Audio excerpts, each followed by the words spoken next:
Bonjour tout le monde, bienvenue aux aventures d'un Québécois. Le 15 octobre dernier, j'ai eu la chance d'assister au Poutine Fest à Merrimack au New Hampshire. Alors, je vous rapporte des photos et bien sûr des entrevues vidéo. Tim Beaulieu est le fondateur du Poutine Fest. Après un de ses voyages à Montréal, il a découvert que la poutine était un mets tout à fait intéressant et il a voulu le partager dans son État, le New Hampshire. Avec le Franco-American Center, depuis quelques années, cet événement a lieu et les profits qui sont amassés serviront pour les jeunes et la relève.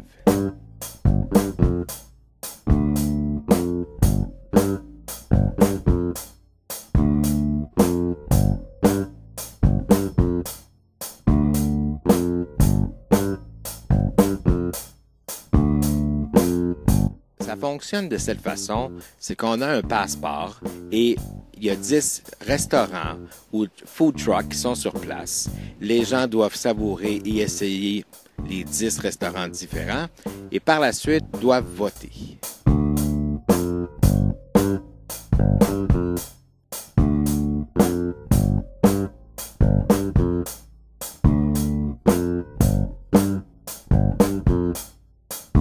Le gagnant est connu à la fin de la journée et il reçoit la ceinture officielle.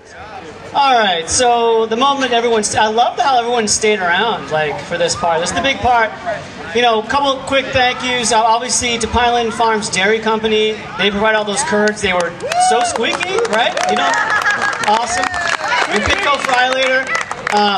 Great UNH connection for me. My friend Carl Searle donated those. He's great family, great organization, and then thank you. And I can see them back there, the Merrimack PD. Thanks for keeping us safe for the event, doing a great job. We appreciate you. In first place, this is 1,000,000% right. We've gone through every recount. The audits, we're going to pass it. Don't worry.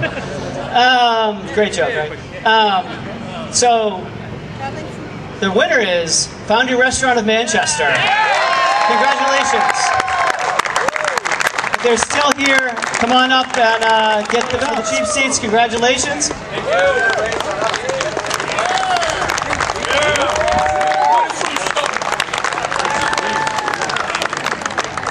Thank you everyone for coming down today. Congrats to Foundry and all the restaurants. They make this whole event happen. They're basically donating their time to do this and crushed this year. I mean, absolutely dominated this year. So thank you so much. We'll see you in 2023.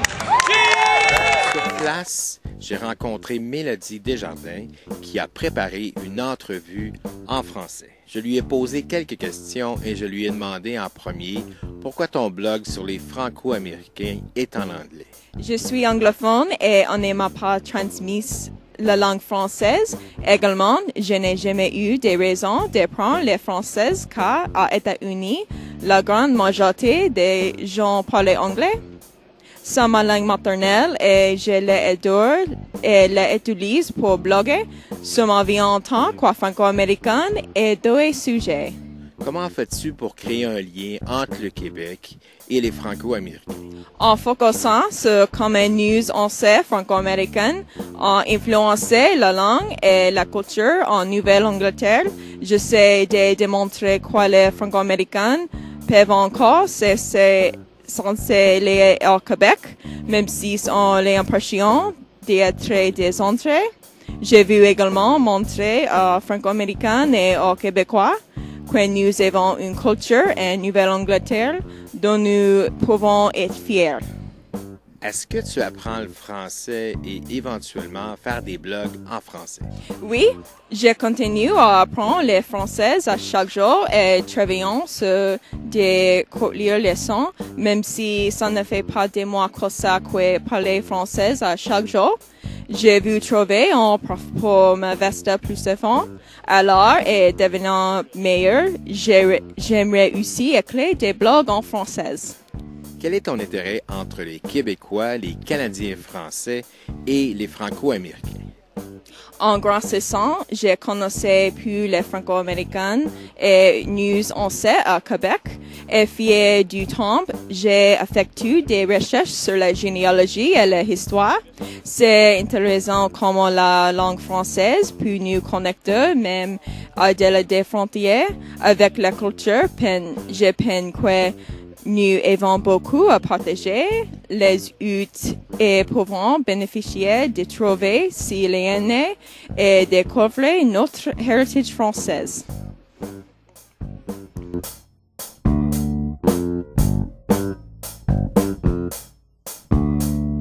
J'ai aussi rencontré Jesse Martineau et Mike Campbell qui nous ont expliqué comment fonctionne leur French Canadian Legacy podcast. All right, Jesse Martineau, Mike Campbell, the French Canadian Legacy podcast. Very excited to be part of any project that Luc Trepanier is working on. We were here essentially every Poutine Fest. We like to, this is the second time doing it, and we want to make it a habit.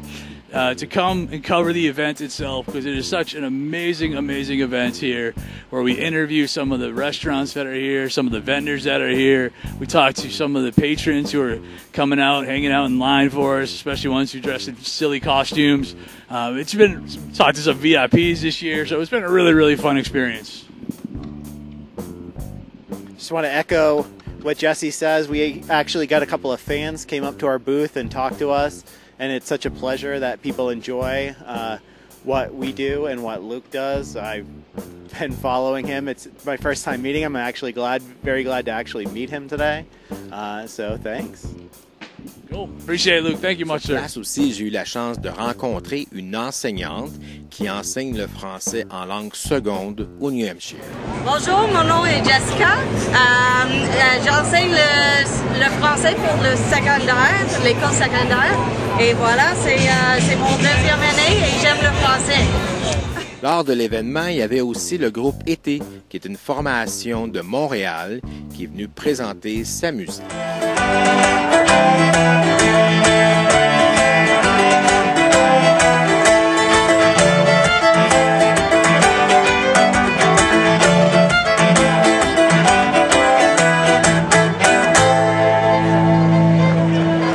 J'avais pas le choix. Avant mon retour au Québec, j'ai pris le temps d'aller prendre quelques photos et filmer la statue de Ferdinand Gagnon qui se situe au Parc Lafayette à Manchester. Ferdinand Gagnon est né à Saint-Hyacinthe et vers l'âge de 17 ans a quitté pour Lowell aux États-Unis. C'est lui qui a formé le premier journal français aux États-Unis.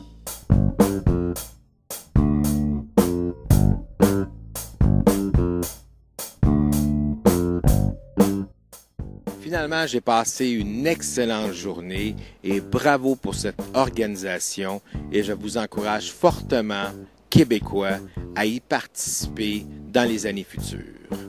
Et voilà, on se revoit bientôt.